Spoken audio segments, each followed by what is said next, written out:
एक व्यक्ति गांव में रहने वाला था और बहुत वैसे गांव में बिना पढ़ा लिखा, पुराने जमाने की बात, मेला देखने गया। वो मेला गांव से थोड़ी दूर पर लगता था, 4-5 किलोमीटर पैदल चल के गया। अब मेले में उसने तरह तरह की चीजें देखी। मेला पहली बार देखा था, बड़ा खुश हो रहा था। गांव का रहने वाला आदमी इतनी देर में घूमते हुए गया तो एक जगह उसने एक शीशा देखा, दर्पण, ऐसा आदमकद शीशा जो उसने देखा तो शीशे में उसने स्वयं को देखा। अब वो ये नहीं समझ पावे कि हम ही हैं। और शीशे में जैसे ही इसने देखा तो ये मुस्कुराया और हाथ जोड़ के बोला, भैया राम राम। तो उधर से भी मुस्कुराहट दिखी, भैया राम राम। इसने कहा, वाह वाह, बड़े अच्छे भाई साहब हैं, पहली बार मिलने में भी इतने प्रेम से। अब ये कहे, और भैया सब ठीक है? तो वो भी ऐसे कहे। बस दुकानदार से बोला, ये भाई साहब कितने के दिए? दुकानदार ने सोचा चाहे कोई दर्पण समझ के ले, चाहे भाई साहब, हमें तो पैसे से मतलब। बोले 2 रुपए के। तो मेले के लिए जितना खर्चा लाया था उसने 2 रुपए उसी को दे दिए और दर्पण हाथ में लिया। अब भाई साहब को बार बार देखे, बड़ा खुश हो।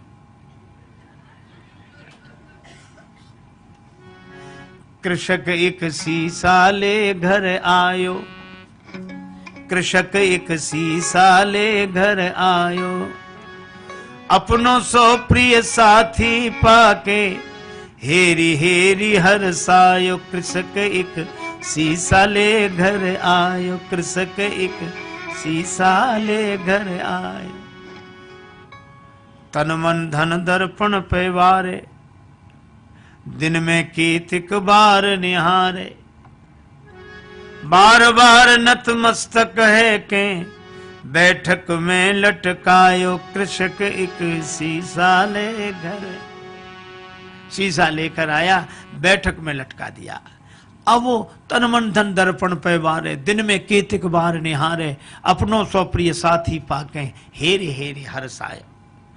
अब भीतर पत्नी के पास बैठे और थोड़ी देर में गए, अच्छा 1 मिनट रुको, अभी आया। फिर जाए, और भैया अच्छी तरह हो, बढ़िया है। फिर लौट कर आ जाए और मन में सोचे, बड़े अच्छे भाई साहब हैं, ना खाते हैं ना पीते हैं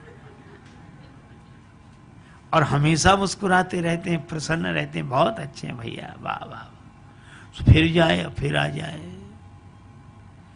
अब दिन में 2-3 बार ऐसे ही करे तो पत्नी को लगा कि पहले तो ये कभी ऐसे जाते नहीं थे,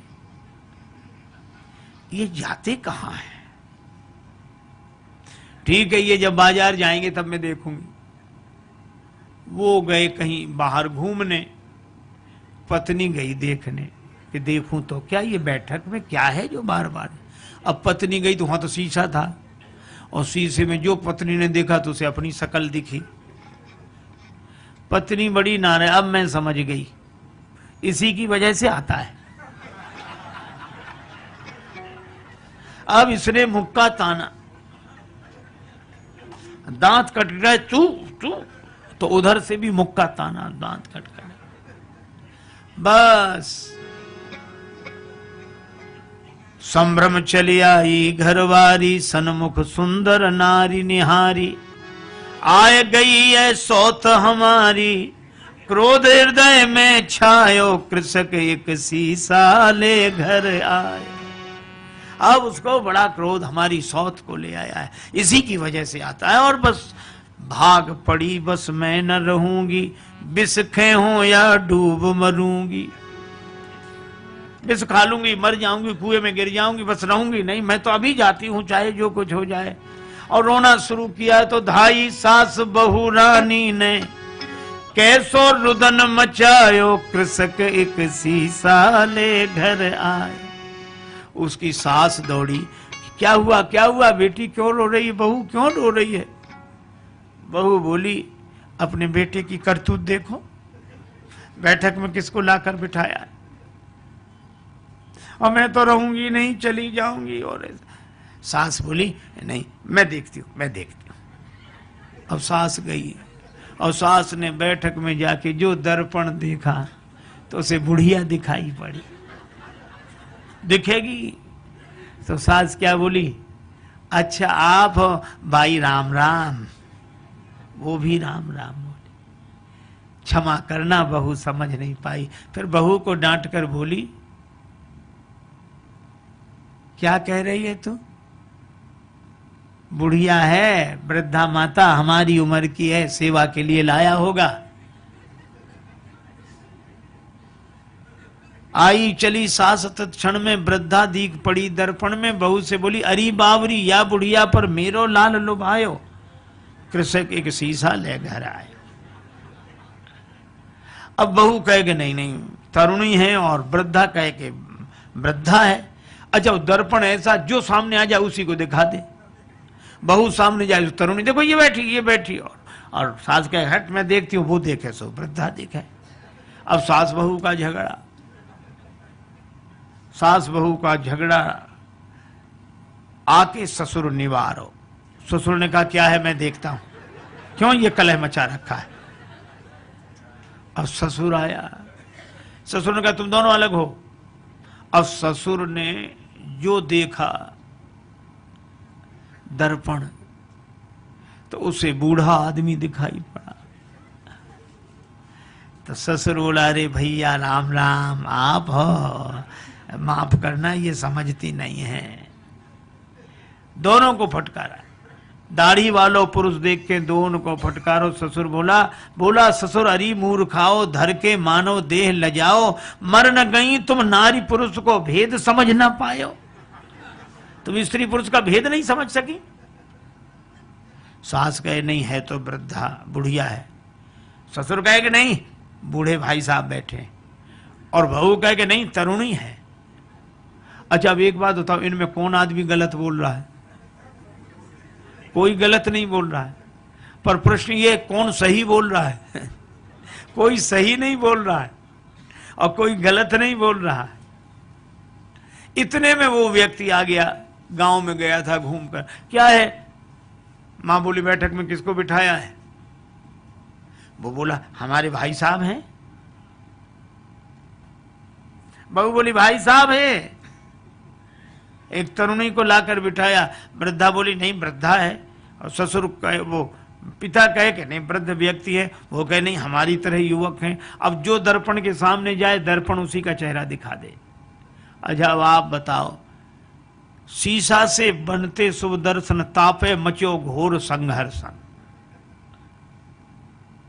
और इसके हाथ में जाए शीशा, उसके हाथ में जाए, इसके हाथ में जाए, और ऐसे हाथों में जाते शीशा गिर गया, टूट कर टुकड़े टुकड़े हो गया। और जैसे ही दर्पण टूट गया तो दो बचे कि एक ही। फिर दूसरा कोई था ही नहीं, न भाई साहब, न तरुणी, न वृद्धा, न वो वृद्ध व्यक्ति।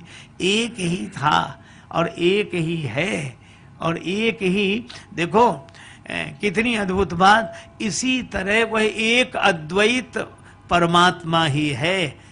प्रेम में वह अनन्यता में एक होकर रहता है, ज्ञान में वह अद्वैत में एक होकर रहता है। ये तो माया के दर्पण के कारण द्वैत की अनुभूति हमें होती है और हम अपने ही उस चेहरे को एक में दो देख लेते हैं, भाई साहब और ये और वो, सब सारा संसार बन जाता है। लेकिन एक आदमी की अंगूठी खो गई, बड़ा परेशान। एक महात्मा मिले, महाराज मेरी अंगूठी खो गई, आप तो सर्वज्ञ हैं, सब जानते हैं, तो बताएं मेरी अंगूठी कहाँ है, बड़ी कृपा होगी। महात्मा बोले मैं बता दूंगा। तो बताओ महाराज कहाँ रह गई? कुर्ते की जेब में है, तकिए के नीचे है, कि मकान में रह गई, कहाँ रह गई? अंगूठी मिल नहीं रही। महात्मा बोले अंगूठी कहीं भी हो, पर जहां भी होगी सोने में ही होगी। अंगूठी सोने से अलग हो ही नहीं सकती। हा?